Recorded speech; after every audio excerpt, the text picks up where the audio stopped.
ఈరోజు అయితే పన్నీర్ కర్రీ ఎలా చేయాలో ఈ వీడియోలో చూపిస్తాను.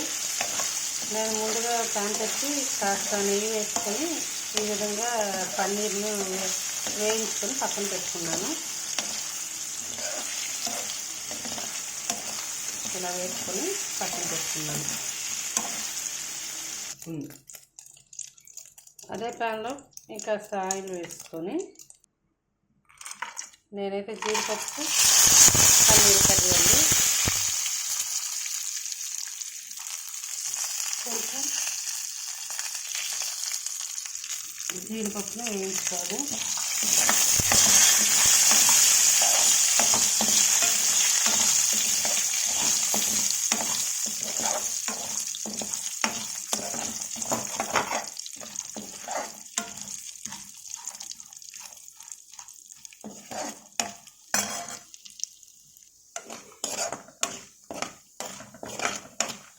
ఈ విధంగా జీడిపప్పు వేగిన తర్వాత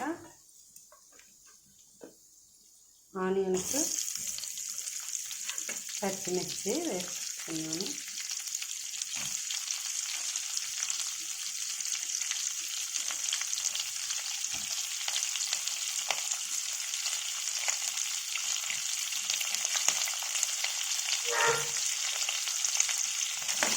ఆనియన్స్, పచ్చిమిర్చి, కరివేపాకు, పోపులో కాస్త జీలకర్ర వేసుకొని బాగా ఫ్రై వేసుకోవాలి.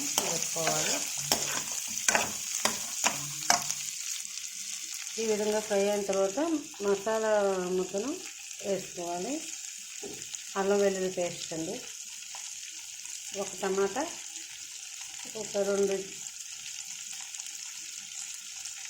ఒక టమాటా, ఆనియన్, అల్లం వెల్లుల్లి పేస్ట్, జీలకర్ర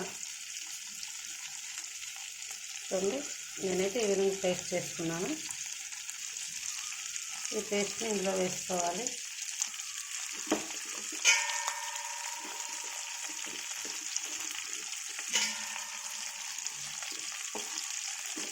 కొంచెం జీడిపప్పు ఒక 2 పలుకులు వేసుకుంటే గ్రేవీ వస్తుందండి.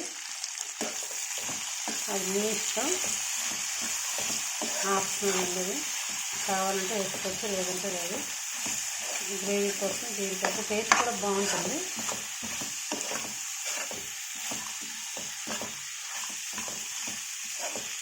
అది పచ్చి వాసన పోయేంత వరకు ఫ్రై చేసుకోవాలి. ఆయిల్ సపరేట్ అవుతుంది కదండి, అంతవరకు.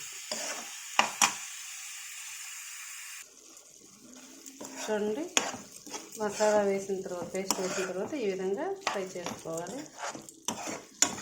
వాటర్ సపరేట్ అయ్యి ఇలా కుక్ చేసుకుంటే పచ్చి వాసన పోతుందండి. ఇప్పుడు ఇందులో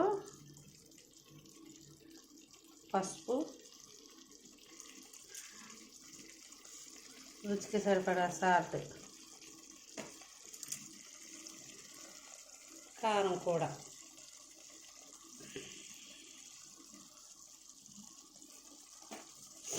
వేసి ఇంకాసేపు వేపుకోవాలి.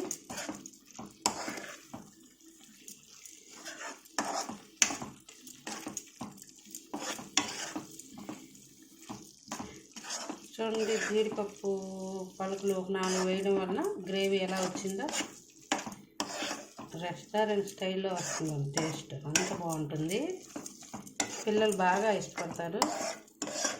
దీన్ని రోటీతో తింటే ఇంకా బాగుంటుంది. రోటీతో కూడా తినచ్చు, చాలా బాగుంటుంది.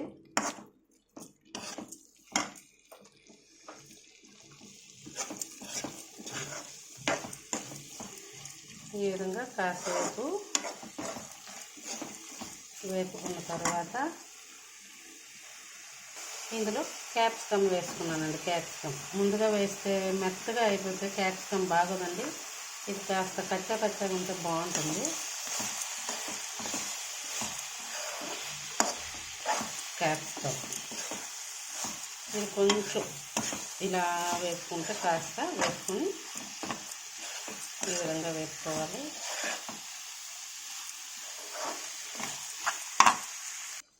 ఎక్కువ వేపకూడదండి.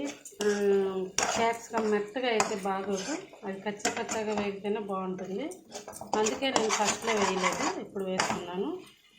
ఈ విధంగా వేగిన తర్వాత కాస్త జీలకర్ర పౌడరు, కాస్త ధనియాల పౌడరు,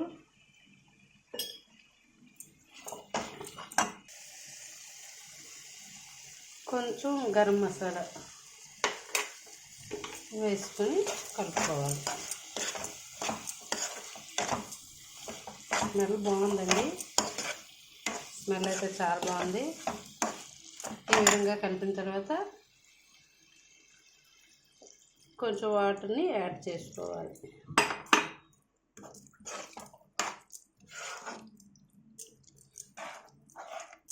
చూడండి, మసాలా అంటే ఏం కాదు, అన్ని వాటికి అవే వేస్తాం. నేనైతే ఎక్కువ మసాలాలు ఏమి వేయనండి, అల్లం వెల్లుల్లి పేస్టే. అందులో ఒక టమాటా, ఒక 4 జీడిపప్పు పలుకులు, జీలకర్ర, ధనియాలు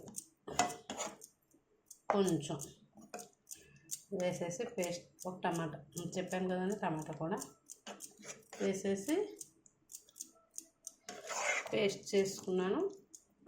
చూడండి గ్రేవీ ఎంత బాగా వచ్చిందో ఆ పేస్ట్. జీడి పలుకులు వేయడం గ్రేవీ చిక్కబడుతుంది, ఈ విధంగా వస్తుంది. టేస్ట్ కూడా సూపర్, చాలా బాగుంటుంది. టేస్ట్ అయితే చాలా బాగుంటుంది. కొన్ని వాటికి వేస్తేనే జీడిపప్పు పేస్ట్ బాగుంటుంది, అన్ని వాటికి వేయకూడదు. కొన్ని చికెన్ వేసినా బాగుంటుంది, చికెన్ గ్రేవీ కర్రీకి గ్రేవీ వస్తుంది. చూడండి, ఆయిల్ సపరేట్ అయింది కదా, వాటర్ కూడా దగ్గరగా అయింది, గ్రేవీ చిక్కబడింది. చూడండి ఎంత బాగుందో. ఇప్పుడు ముందుగా వేసి పెట్టుకున్న పన్నీర్ని వేసుకోవాలి. అడగలేదు, ఈ విధంగా వేపుకొని ఇందులో వేసుకోవాలి. ఉడికిన తర్వాత